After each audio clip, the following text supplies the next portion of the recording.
قسم دی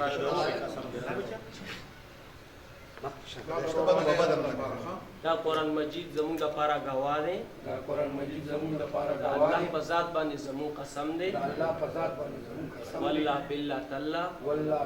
تالله چې مونږ به د ورورولۍ غوندې زندګي تېرو دې نه بعد به مونږ هېڅ قسم یو بل ته په زړه کې څه نه ساتو چې چا دوی سره څه کړي که دوی سره ټول به پکې معاف وي ټولو سره به زمونږ روغه وي ووایو ټولو سره به زمونږ الحمد لله رب العالمين والصلاة والسلام على خير خلقه محمد وآله وأصحابه أجمعين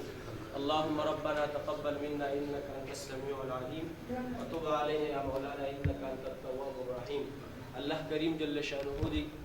قرآن مجید په برکت باندې موږ ټولو ته مغفرت نصیب رب کریم جل شأنه زموږ د راغلو کسانو ټولو مشرانو ته مغفرت نصیب رب کریم جل شأنه د دې نه بعد د قرآن په برکت اتفاق او اتحاد هم نصیب کړي مینه او محبت هم نصیب کړي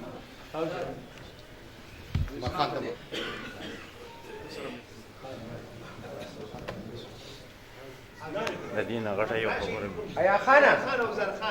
آیا خان او زرخان دی راشي جی ګرانو کتونکو دې ټیم کې تاسو کتی شئ چې مونږ راغلي یو ګړي عطا محمد ګړی ته دا رنګ روډ دیر کالونۍ سره پېښور کې واقع ده دلته کې یو شپږ اووه میاشتې مخکې یو ماشوم چې نوم یې عدنانو د 15 کالو هغه قتل کړی شوی و په هغې کې په دریو فریقینو مابین دعوه وه هغې کې نن د دوو فریقو ترمنځ روغه وشوه دوی سره به مونږ خبرې اترې کوو جی بابا خپل تعارف وکړئ نن ستاسو روغه وشوه څه ویل غواړئ زه د عطا محمد ګړی یم سید خان مې نامه ده دا مې بچی دی دا مې بچی دی بس د شک شو بین الهده شیطانی نه زما په دې بچي دعوه شوې وه ما ورته په شهریام کې ما زما دې بچي په قرآن ګوتې کېښوي چې نه ترې خبر یو نه پکې منوس یو چې څنګه مې دا بچی دی داسې مې دا بچي دي نن یې را سره روغ وکړه فی سبیل الله بچې چا پکې منډه ترړه والې الله دې خوشحاله کړي او الله دې بچي لري بس دغه زما بیان دی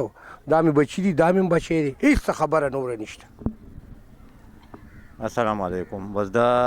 زما زوی یو شپږ میاشتې مخکې وفات شوی و او بس د پولیس سټیشن کې دیو چت کړي وو خو بس د چې ما ته قرآن وخوړو نو بس د دې نه غټ بل یو شي هم نشته دی د دې قرآن په مطابق باندې دی مخکې هم زما تره اوس هم زما تره دی بیا به هم زما تره وي د دې نه غټ یو شي هم نشته دی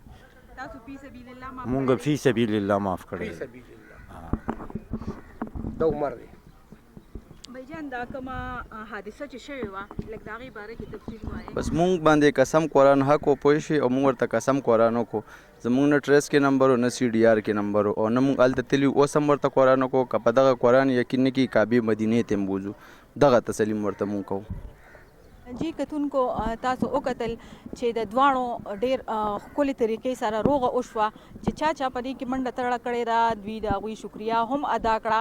او فی سبیل الله یې یو بل معاف کړل کیمرامین طفیل احمد سره رینا ګل پیامي خیبر پېښور